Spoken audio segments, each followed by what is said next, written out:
Government senior secondary school खारिया के सभी +2 के विद्यार्थियों को सुप्रभात।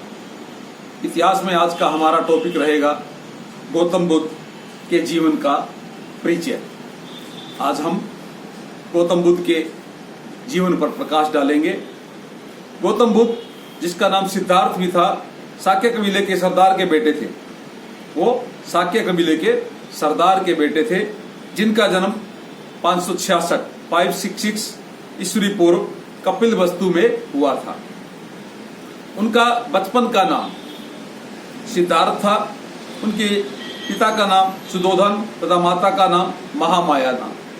पिता का नाम सुधोधन और माता का नाम महामाया था। गौतम के जन्म के कुछ दिन पश्चात उनकी माता का देहांत हो गया। उनके पिता ने गौतम का लिए एक सुंदर महल बनवाया, परंतु महल के 4 दीवारी में गौतम का दिल न बहल सका, क्योंकि वो एक शाक्य कबीले के सरदार थे। तो उन्होंने उसके लिए एक राजमहल बनवाया, लेकिन उनका जो मन है राजमहल में नहीं लगा। अतः उनके पिता ने उनका विवाह एक राजकुमारी यशोधरा से कर दिया। उनका जो विवाह है राजकुमारी यशोधरा के साथ कर दिया। उनके यहाँ पुत्र का भी जन्म हुआ, परंतु फिर भी वह दुखी रहने लगे।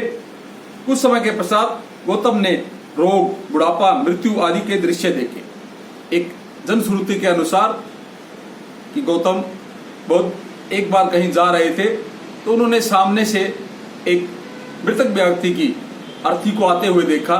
तो उन्होंने पूछा भी ये क्या है? तो लोगों ने कहा कि यह व्यक्ति मृत हो गया या मर गया, तो इसको दफनाने के लिए ले जा रहे हैं। तो उनके दिल पर बड़ी चोट लगी। तो उन्होंने कहा जीवन का सत्य यही है कि एक न एक दिन मनुष्य को इस जीवन संसार से जाना है, तो क्यों न भक्ति का रास्ता अपना करके जीवन को अच्छा, यानी भक्ति का प्रचार और प्रसार करके आदमी अपने जीवन को सार्थक बनाए। तो उन्होंने इन दुखों के कारण जानने के लिए घर का त्याग कर दिया। उन्होंने 6 वर्ष तक घोर तपस्या भी की। अंत में गया, जो गया के अंदर जिला है आज बिहार का, इसमें एक बड़ के वृक्ष के नीचे समाधि लगाकर बैठ गए।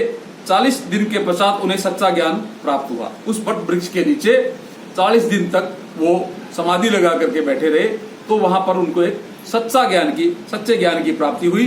वह बुद्ध कहलाए। बुद्ध जो आगे चल करके उन्होंने बुद्ध धर्म की स्थापना की थी, तो वो सच्चे बुद्ध कहलाए। बुद्ध ने अपना प्रथम उपदेश बनारस के समीप सारनाथ के स्थान पर दिया था। उन्होंने जो पहला उपदेश है वो बनारस के समीप सारनाथ के स्थान पर दिया। यहाँ पर 5 व्यक्तियों उनके शिष्य बने। सबसे पहले 5 व्यक्तियों ने जो है उनकी शिक्षा ग्रहण की, यानी उनके चेले बने।